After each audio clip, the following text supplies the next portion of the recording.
President Donald Trump and Ukrainian President Volodymyr Zelenskyy meet in Florida to discuss a possible ceasefire between Ukraine and Russia.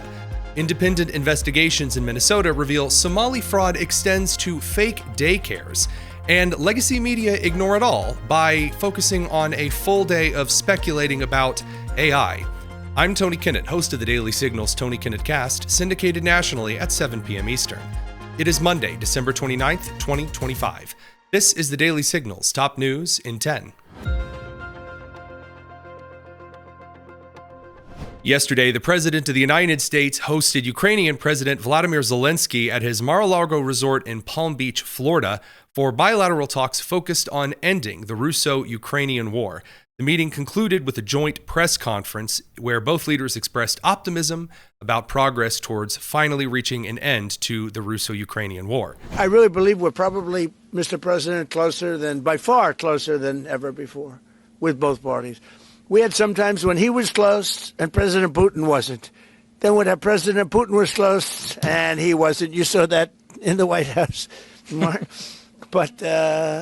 But I think they both want to see it happen. President Trump stated that the United States and Ukraine had made a lot of progress and were getting very close, or perhaps a little closer, to a deal, suggesting that it could be within the next couple of weeks if all goes well.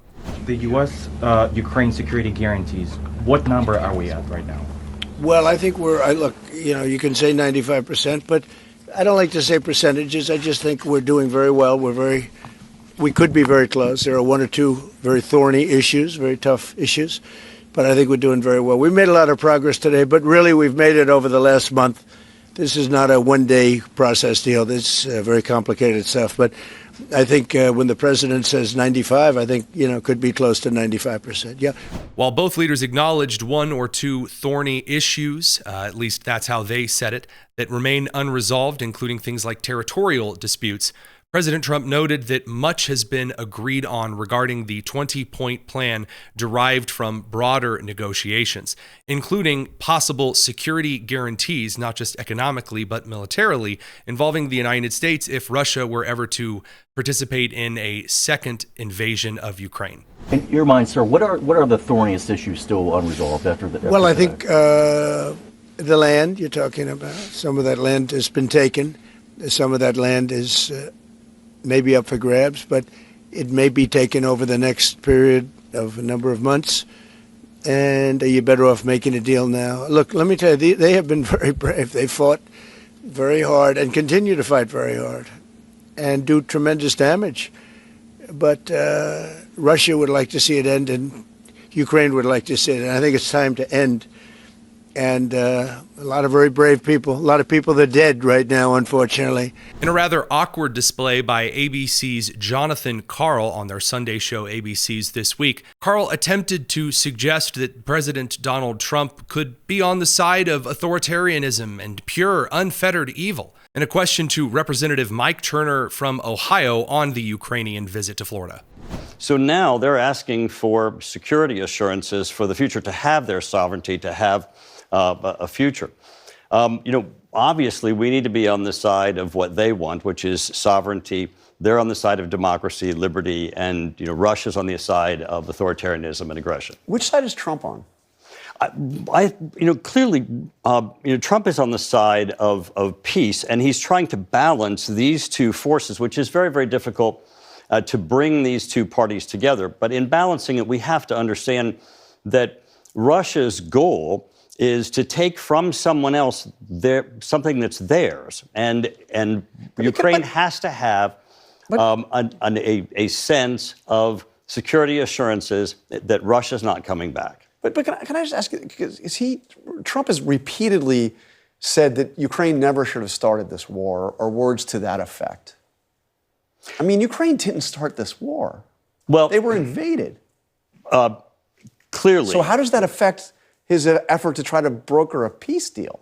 Clearly, a war of aggression is started by Russia, and it has been started by Russia. Yeah. And I think that Trump's sense of wanting peace is incredibly important, and I think it's a noble goal. And I think we're getting closer. I think that Zelensky's coming with a plan that is workable and that could get us there. And hopefully, with our allies in Europe that have come together, which They seem to be working in advancing the type of security assurances we're going to need with the United States that hopefully we can deter Russia in the future. Meanwhile, the situation regarding the Somali fraud in Minnesota is getting much, much worse.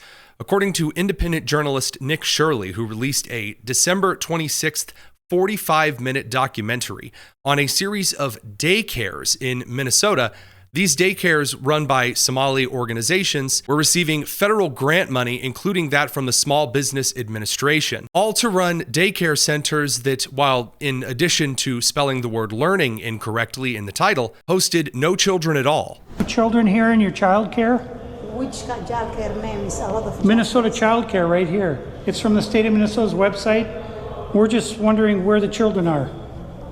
Where the children are? Yeah, where are the children? It says you have 102 children here, and you got $2.66 million this year in funding, and $2.5 million last year. We're just wondering where the kids are. And who are you?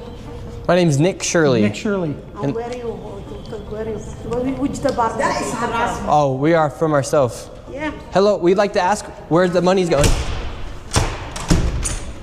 Look at that. Shut us down. Where are the children at? No children inside of this daycare center. And look at this daycare center right here. No children inside of this daycare center. But between those buildings, over $2.6 million.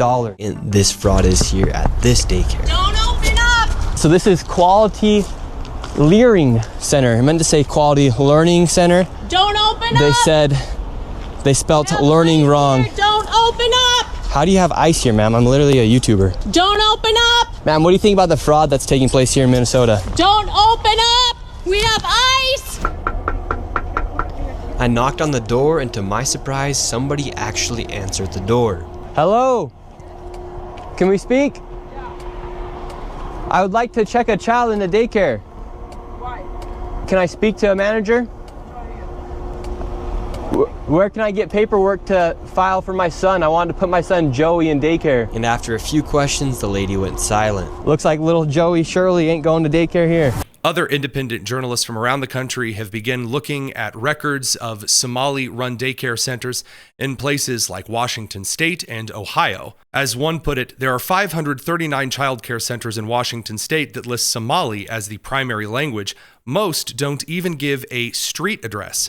As a quick reminder, Minnesota Governor Tim Walz, the former Democratic vice presidential candidate, has called all inquiry by the White House, as well as the United States Congress and the associative executive agencies, into the affairs of Minnesota and how it spends federal tax dollars, not to mention Minnesota tax dollars, on Somali organizations as white supremacy.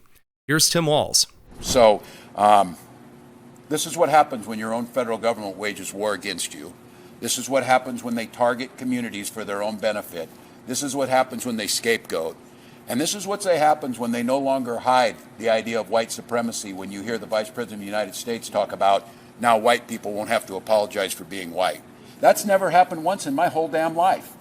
And I think everybody in this room knows what they're doing. So we're here today to say enough of this. We're here today to stand that Minnesota will protect their neighbors.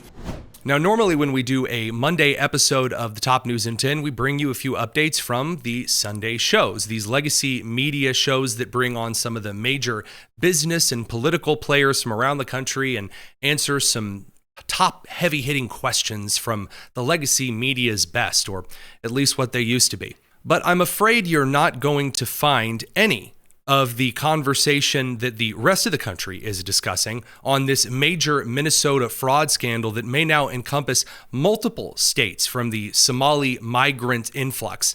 None of the Sunday shows made any point at all to even mention it. 3 of the major Sunday shows spent a lot of time talking about AI. These would be CNN's State of the Union, CBS Face the Nation, and NBC's Meet the Press. And so here's Republican Senator Katie Britt of Alabama on with Jake Tapper on CNN's State of the Union to discuss AI chatbot minor regulation. I want to elevate this topic for parents from coast to coast. I mean, we are not doing enough to put up guardrails. I mean, you and I did not grow up with front-facing cameras. So when you're looking at what's happening right now with sextortion and young people, when you're looking at what's happening right now with the bullying online and whatnot. Senator Bernie Sanders of Vermont on AI regulation from his perspective. perspective, multi-billionaires are pouring hundreds of billions of dollars into implementing and developing this technology. What is their motive? Do you think they're staying up nights worrying about working people and how this technology will impact those people? They are not. They are doing it to get richer and even more powerful. CBS News faced the nation's security contributor Sam Vinograd on artificial intelligence. And Margaret, if I can just add, it's not just reshaping how businesses operate, it's also reshaping how governments operate. Before you go, head down to the description and make sure you're subscribed to the Tony Kinnett Cast. And join us tonight at 7 p.m. for a roundup of the day's news and nonsense. I'm Tony Kinnett, and this has been the Daily Signal's top news in 10. Take care.